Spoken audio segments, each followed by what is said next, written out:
Stephen A., through three quarters before Klay goes down, this was a spectacular basketball game. Both teams are shooting better than 50%. Neither can really separate itself from the other. Klay goes down, and then it felt like there was exhaustion. It felt like Steph was the focus of all the attention of Toronto, who did a great job, as Steve Kerr said. What was your sense of what would happen in that fourth quarter, given the way things kind of dissolved in terms of the level of play? What was your sense of how this would go? Well, I just felt the outcome was inevitable once Klay Thompson went down. You knew that you would need more from Steph Curry. They did an exceptional job of really blitzing him and collapsing on him, getting the ball out of his hands on a lot of occasions. He ended up shooting 6 for 17 from the field for the evening, but at times they zoned him up, they boxed and won him. You know, they did those kind of things to get the ball out of his hands, but you sort of knew that one of the snipers for the Splash Brothers would get loose, and that clearly was the case with Klay Thompson. 30 points, 8 of 12 shoot from the field, all 10 of his free throws he made. He had 30 points in 31 minutes. With about 2 minutes and change left, he had 30 points in the third quarter. So I thought that he would explode. And the second that he went down, you were wondering where were they going to get the offense from. The Raptors were around. They were together. They were focused. They were poised all series long. And you just got the sense that this was just too much to overcome. KD being out, and then obviously for Klay Thompson to have this happen to him the very, very next game, it just spelled doom, and you could sense the inevitable would arrive.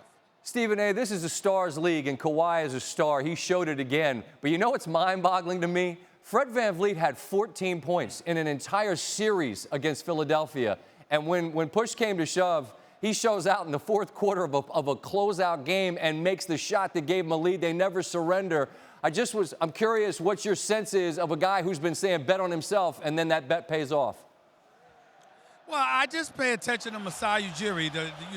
This guy assembled this squad, and just look at the personnel. It wasn't just VanVleet who came off the bench and produced. How about Ibaka? 6 blocks in Game 3, 20 points in Game 4. Shows up and gives you 15 points off the bench tonight. When you see that kind of production from these guys, from him and VanVleet off the bench, you see a Kyle Lowry who's in the midst of a 3-year, $100 million deal. He shows up on the court. At one time earlier this season, he had to have a sit-down meeting with Masai because things weren't going right. He wasn't getting along. He had a problem with the fact that DeMar DeRozan was gone. All of these other issues, but somehow, some way, they sat down, they resolved it. And what are we talking about here? Not just Kyle Lowry, the player, not just Kyle Lowry, who showed up in the postseason better than he ever has, but Kyle Lowry, the leader. He wasn't just making shots earlier. He was feeding VanVleet. He was feeding Siakam and other guys. He was not just a scorer. He was a floor general. He was an extension of Nick Nurse on the basketball court.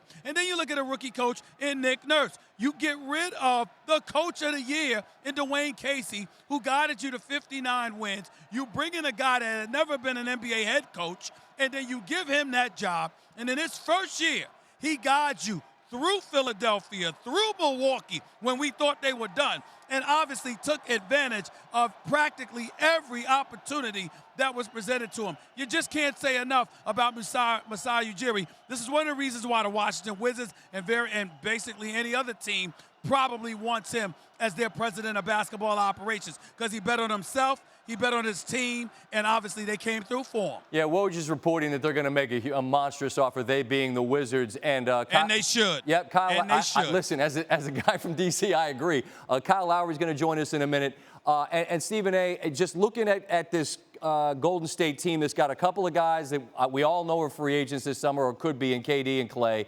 And given the injuries that they suffered, who knows what the impact of that will be moving forward. What's your sense of what this Golden State team looks like moving forward? Did we see the last of what they were tonight? I don't think you've seen the last, but I think you'll see a delay. Kevin Durant won't be back for the most part next season. The same could be assumed about Klay Thompson because of his injury. And the fact is, you've got Dre and you've got Steph Curry. I think you'll see a delayed reaction where they might not win it all or even get to the finals next year, but thereafter, I don't think you have anything to worry about with the Golden State Warriors. They'll be in the championship picture for a few more years to come. It just might be a pause in the action for next season because of the injuries they've sustained and how they'll need to regroup. And I'm saying if you're Toronto and if Kawhi doesn't stay, I don't care. Masai pushed all his chips in and he won this hand. And if I'm Toronto, that's enough, even if this is it. Do you agree with that? Absolutely.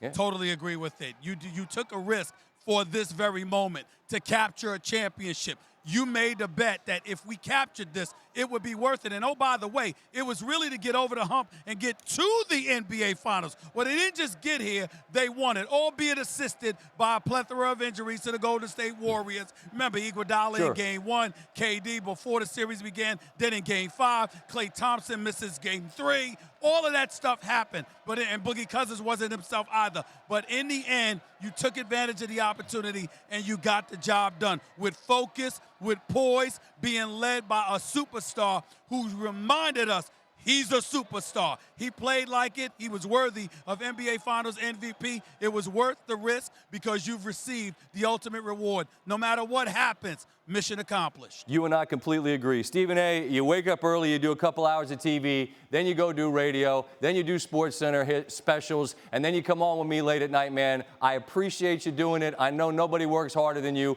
Thank you, and until our paths cross again, stay well, all right, my friend? My man, thank you so much. It was great working with you with the finals, buddy. Always. Great job. Yep, that's Stephen A. Smith.